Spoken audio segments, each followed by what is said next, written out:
Hello friends, good evening. स्वागत है आपका अपने इस यूट्यूब चैनल सरकारी रिजल्ट्स जॉब.com में। फ्रेंड्स, केंद्रीय योजनाओं में हम अब आगे बढ़ते हैं। स्वच्छ भारत मिशन। स्वच्छ भारत मिशन बहुत ही ज़्यादा पॉपुलर है और एग्ज़ाम में आने के बहुत ज़्यादा चांसेस हैं। इसको वेरी इंपॉर्टेंट में लेते हैं, ठीक है। तो ये योजना आई कब थी? तो इस योजना की शुरुआत कब की गई थी? तो गांधी जी के जो है कि जन्मदिन पे इसका, यानी कि 2 अक्टूबर और 2014 में। सन कौन सा है? 2014 है। और स्वच्छ भारत मिशन, इसका स्लोगन क्या था, यानी कि इसका नारा क्या था? एक कदम स्वच्छता की ओर था, ठीक है। इसमें किस चीज़ को लेकर इसमें बात की गई? जो खुले में शौच से जो भी वायु प्रदूषित होता है या प्रदूषण फैलता है, इसको लेकर के एक अभियान चलाया गया कि लोग के पास क्या होता है कि शौचालय उपलब्ध ना होने के कारण, घर घर में शौचालय ना होने के कारण खुले में शौच से जो वातावरण दूषित हो रहा है, जो पर्यावरण प्रदूषित हो रहा है, इसी को लेकर के जो है कि एक सरकार के द्वारा बहुत ही बेहतरीन अभियान चलाया गया, एक कदम स्वच्छता की ओर, ठीक है। तो इसको जो है कि 2 चरणों में पूरा किया गया था। आइए देखते हैं इसमें क्या कौन कौन सी चीज़ें थी। 2 चरण में सबसे पहले 2014 में इसको शुरू किया गया। सन 2014 में इसकी स्टार्टिंग हुई।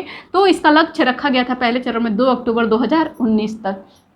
इसकी खास बात क्या थी? महात्मा गांधी के 150वीं वर्षगांठ पे, ठीक है, 150वीं वर्षगांठ तक ग्रामीण भारत में कितने का? 1.96 लाख करोड़, ठीक है, 1.96 लाख करोड़ रुपए की अनुमानित जो है कि राशि से, लागत से कितने जो है कि शौचालयों को बनाना? 1.2 करोड़, ठीक है। कितना? 1.2 करोड़ जो है कि शौचालयों को बनाने का लक्ष्य रखा गया। उसमें राशि क्या थी? 1.96 लाख करोड़, ठीक है। शौचालयों का निर्माण करके खुले में शौच से मुक्त। इसका अगर ये पूछता है कि स्वच्छ भारत मिशन का उद्देश्य क्या था, तो खुले में शौच मुक्त भारत, ठीक है। क्या है? खुले में शौच मुक्त भारत हासिल करने का लक्ष्य रखा गया, ठीक है। और ये दूसरा चरण जो रखा गया, चूँकि ये योजना बहुत ही कारगर सिद्ध हुई है, काफ़ी हद तक जो है कि इसमें जो है कि शौचालयों का निर्माण किया गया है। और जो ये चीज़ें देखने को मिल रही हैं कि इससे जो है कि पर्यावरण प्रदूषण को भी बहुत ही काफ़ी कंट्रोल में किया गया है। गंदगी से, जैसे वायु प्रदूषण जिन चीज़ों से फैलता है, तो उसी चीज़ को देखते हुए ये योजना आगे बढ़ाई गई है कि 2020-21 से लेकर के 2024-25 तक इस योजना को पूर्णतः, मतलब कि संपूर्ण भारत जो है कि खुले में शौच से मुक्त हो जाए, वहाँ हर घर में शौचालय हो जाए, ऐसी जो है कि एक टारगेट रखी गई है, ठीक है। तो ये सरकार के द्वारा जो है कि स्वच्छ भारत मिशन योजना चलाई गई। अब आइए आगे देखते हैं हम उजाला योजना। उजाला योजना में क्या है? 1 मई 2015 को शुरुआत इसकी की गई थी। स्वच्छ भारत मिशन का 2014 में, जबकि उजाला योजना का कब शुरुआत किया गया था? 2015 में किया गया था। अच्छा, उजाला जो है UJALA, इसका मतलब क्या होता है? ठीक है, तो उन्नत, यू फॉर उन्नत हो गया, Jyoti by affordable LEDs for all. यानी कि इसमें क्या कहा गया कि जो है कि चूँकि हमको पता है कि LED बल्ब से जो है कि बिजली का जो है कि कम खपत होता है, ठीक है। जहाँ पे पहले हम लोग जैसे कि ज़्यादा वाट के बल्बों का इस्तेमाल करते थे, जो पहले बल्ब आते थे उसमें ज़्यादा वाट के बल्ब लगते थे, 240, 250 इतने वाट के बल्ब होते थे। अब बहुत ही कम वाट के बल्ब में ही काम चल जाता है LED वाले बल्ब का, ठीक है। तो उसमें क्या होता है कि इसमें सरकार के द्वारा, चूँकि LED बल्ब चूँकि महंगा था, हर गरीब व्यक्ति यूज नहीं कर सकता था। क्योंकि योजनाएं देखिए जो भी चलाई जाती हैं वो गरीबों को ध्यान में रख के चलाई जाती हैं, क्योंकि कोई भी चीज़, कोई भी फैसिलिटी हो, अमीर आदमी उस चीज़ का मोहताज नहीं है कि वो हमारे पास ये योजनाएं चलेंगी तब हम उसका लाभ उठाएंगे। तो जितनी भी योजनाएं चलती हैं एक गरीब तबके के इंसान के लिए, और चाहे मध्यम परिवार है उसके लिए चलती हैं कि इंसान उसका, ये जो है कि व्यक्ति उसका लाभ उठाए, ठीक है। और भारत जब गरीब से गरीब व्यक्ति भी सुदृढ़ हो जाएगा तब जाके भारत जो है कि विकसित देश कहलाएगा, ठीक है। तो इसी चीज़ को क्रम में आगे बढ़ाते हुए सरकार द्वारा जो है कि ऐसा योजना रखा गया कि इसमें LED बल्बों का वितरण किया, जैसे कि LED बल्ब को सस्ते दाम किए जाएंगे, इतने सस्ते दाम किए जाएंगे कि जो भी गरीबी रेखा से नीचे आ रहे हैं वो इन बल्बों को मात्र 10 रुपये में एक LED बल्ब ले सकते हैं। इतने सस्ते दाम उसके किए गए हैं, ठीक है। तो इस योजना के तहत देखिए क्या होता है कि ये भारत सरकार की उजाला योजना क्या है? भारत सरकार की एक योजना है जिसके अंतर्गत कम मूल्य पर एलईडी बल्ब दिए जाते हैं ताकि बिजली की बचत की जा सके। ये किसके लिए है? उजाला योजना बिजली की बचत के लिए है। ठीक है, तो इसमें क्या है कि मार्च 2021 में ये योजना चली, कब थी? 2015 में, जबकि मार्च 2021 से प्रधानमंत्री ग्रामीण उजाला योजना को फिर से आगे बढ़ाया गया है। क्योंकि ये भी योजना बहुत ही बेहतरीन सिद्ध हुई है, उससे बिजली की जो देखा गया कि खपत में काफ़ी जो है कि बचत हुआ है। ठीक है, कम यूनिट के बल्बों को लगाने से। तो इसमें क्या हुआ कि मार्च 2021 में प्रधानमंत्री द्वारा इस योजना को फिर आगे बढ़ाया गया है और प्रधानमंत्री ग्रामीण उजाला योजना के अंतर्गत ग्रामीण इलाके के परिवार को 10 रुपये में 10 रुपये एक एलईडी बल्ब का मूल्य जो है कितना है? 10 रुपये है। तो इस तरीके से एलईडी बल्बों का मूल्य कम से कम करके लोगों में प्रदान किए जा रहे हैं, जिससे कि भारत में जो है कि बिजली की खपत कम हो और ज़्यादा से ज़्यादा लोग इसका यूज कर सके, गरीब तबके के लोग भी यूज कर सके। इसलिए इसका मूल्य मात्र 10 रुपये पर एलईडी बल्ब रखा गया है। ठीक है, तो इस तरीके से हमने योजनाएं देखा। आइए आगे की योजनाएं देखते हैं। सांसद आदर्श ग्राम योजना, इसके पहले हमने आपको एक आदर्श ग्राम योजना बताया था, उस पे थोड़ा सा हाईलाइट करते हैं उस योजना पे कि आदर्श ग्राम योजना, आदर्श ग्राम के तहत कौन कौन से ग्राम आते हैं। तो उसमें मैंने आपको बताया था कि उस गांव को आदर्श ग्राम योजना के तहत लिया जाता है जिसके जो है कि जहाँ पे ST SC जो है कि यानी कि अनुसूचित जाति की जनसंख्या जहाँ 50% रहती हो। ठीक है, मतलब वहाँ पे सामान्य लोग भी रहते हो, लेकिन वहाँ पूरे गांव की आबादी में 50% या उससे अधिक की जनसंख्या जो है कि अनुसूचित जाति रहती हो। यानी कि कुल कहने का मतलब कि आदर्श ग्राम बनाने का मतलब ये होता है कि जो है कि जो सामान्य लोग होते हैं और जो अनुसूचित जाति के लोग होते हैं उनके बीच समानता फैलाना। ठीक है, जो ऊंच नीच का भेद है उसको ख़त्म करना। उसके लिए गांव में जो है कि अन्य गांव को जितना जो कि पैसे दिए जाते हैं, तो इसमें 1 लाख प्लस रुपए अधिक दिए जाते हैं। हर गांव को विकास के लिए, जैसे कि सरकार के द्वारा योजनाएं चलाई जाती हैं, पैसे दिए जाते हैं उस गांव के विकास के लिए, तो इसमें 1 लाख रुपए प्लस दिए जाते हैं अतिरिक्त इस गाँव के विकास के लिए। तो उस गाँव के तहत आदर्श ग्राम योजना आता है।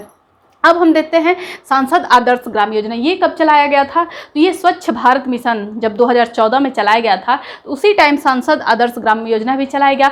फर्क ये है कि वो 2 अक्टूबर को चलाया गया, ये 11 अक्टूबर को चलाया गया। तो ये बहुत ज़्यादा महत्वपूर्ण है।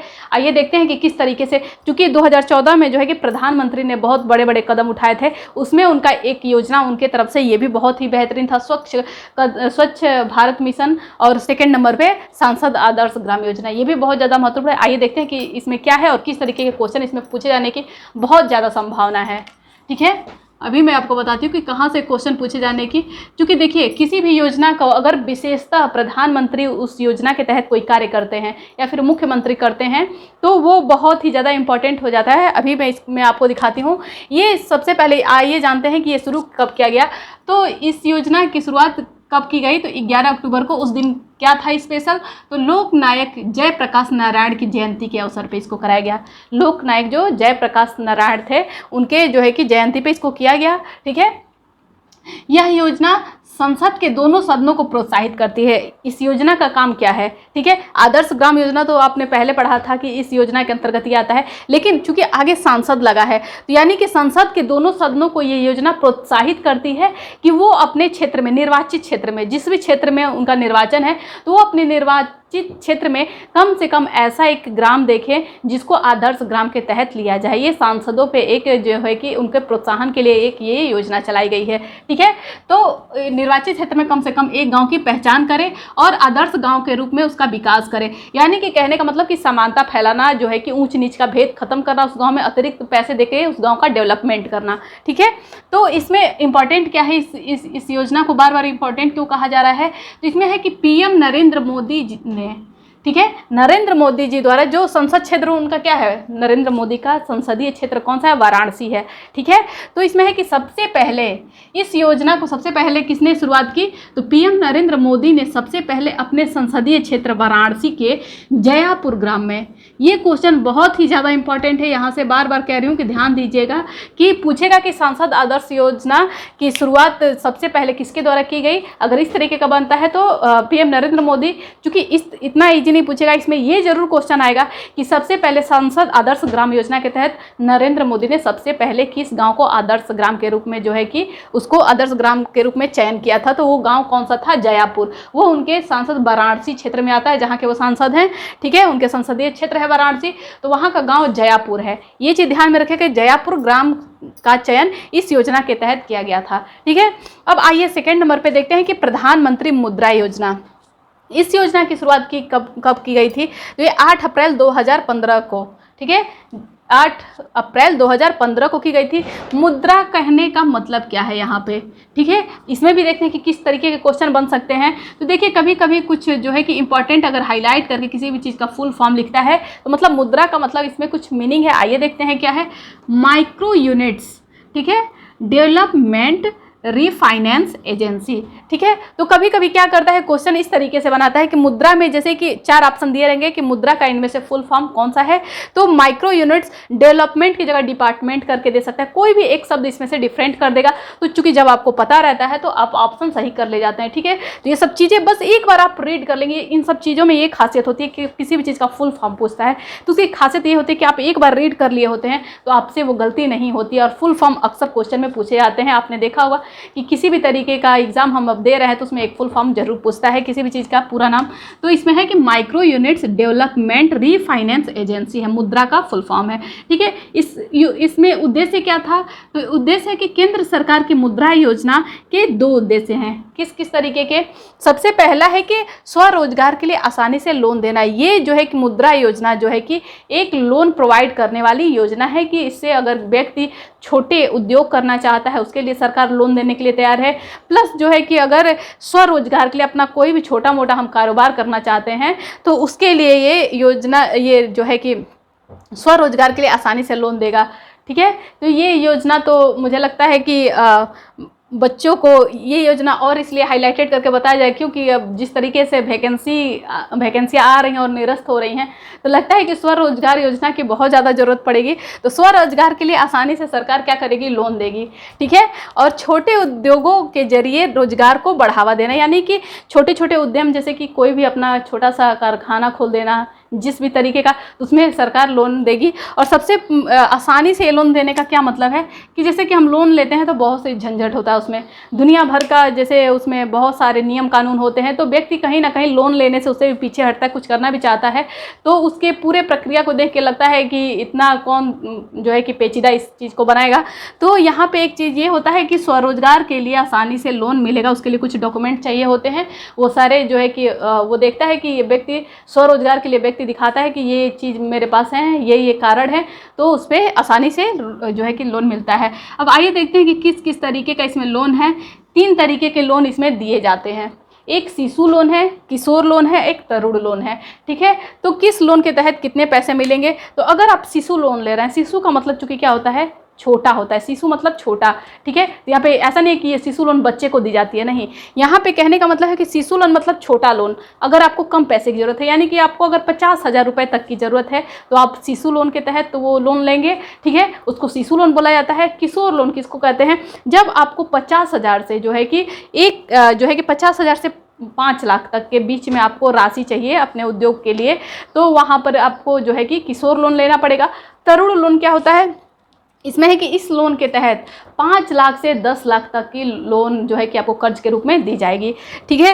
तो इस तरीके का हमने देखा कि किस तरीके से अगर हमें रोजगार, सरकारी नौकरियां नहीं मिल रही हैं तो किस तरीके के रोजगार अगर करना चाहते हैं तो लोन की भी हम सुविधा ले सकते हैं, ठीक है। इस तरीके से हमने देखा चारों योजनाओं को, ठीक है। तो आपको अगर जो है कि लगातार आप हमारे चैनल से जुड़े रहें, चैनल को सब्सक्राइब कर लें, क्योंकि जो है कि जितने भी योजनाएं हैं, पहले जितनी भी योजनाएं थी वो सारी बता दी गई हैं। अब जो जो योजनाएं हाईलाइटेड हैं वो सारी योजनाएं बताई जा रही हैं, जिसकी पॉसिबिलिटी ये सब अलग से हमने छांट के रखा हुआ है कि इन योजनाओं की ज़्यादा पॉसिबिलिटी है, ये सारे एग्जाम में पूछने की ज़्यादा जो है कि पॉसिबिलिटी है, इसलिए इन योजनाओं को अलग से बताया जा रहा है, ठीक है। अब कुछ अलग अलग राज्यों के भी योजनाएँ होंगी, उनको भी बताया जाएगा, बहुत ज़्यादा नहीं बचा है अब। तो हमारे चैनल से जुड़िए और जो है कि शोध प्रणाली, इसके बाद से जो है कि योजनाओं के बाद जो है कि शोध प्रणाली शुरू की जाएगी, ठीक है। आपको ग्राम्य समाज एवं विकास में पूरा आपको यहाँ पे जो है आपको स्टडी पूरी कराई जा रही है, क्योंकि ग्राम्य समाज एवं विकास में जिस तरीके से यूपी स्पेशल है, करंट है, तो करंट तो 1 महीना बचेंगे तब आपको दिया जाएगा।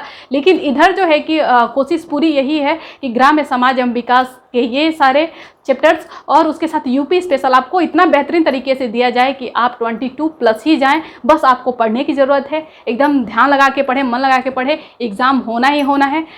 इसी के साथ मैं अपनी वाणी को विराम देती हूँ। अगर वीडियो पसंद आते तो प्लीज़ लाइक, सब्सक्राइब और ज़्यादा से ज़्यादा शेयर करें। Thank you for watching this video.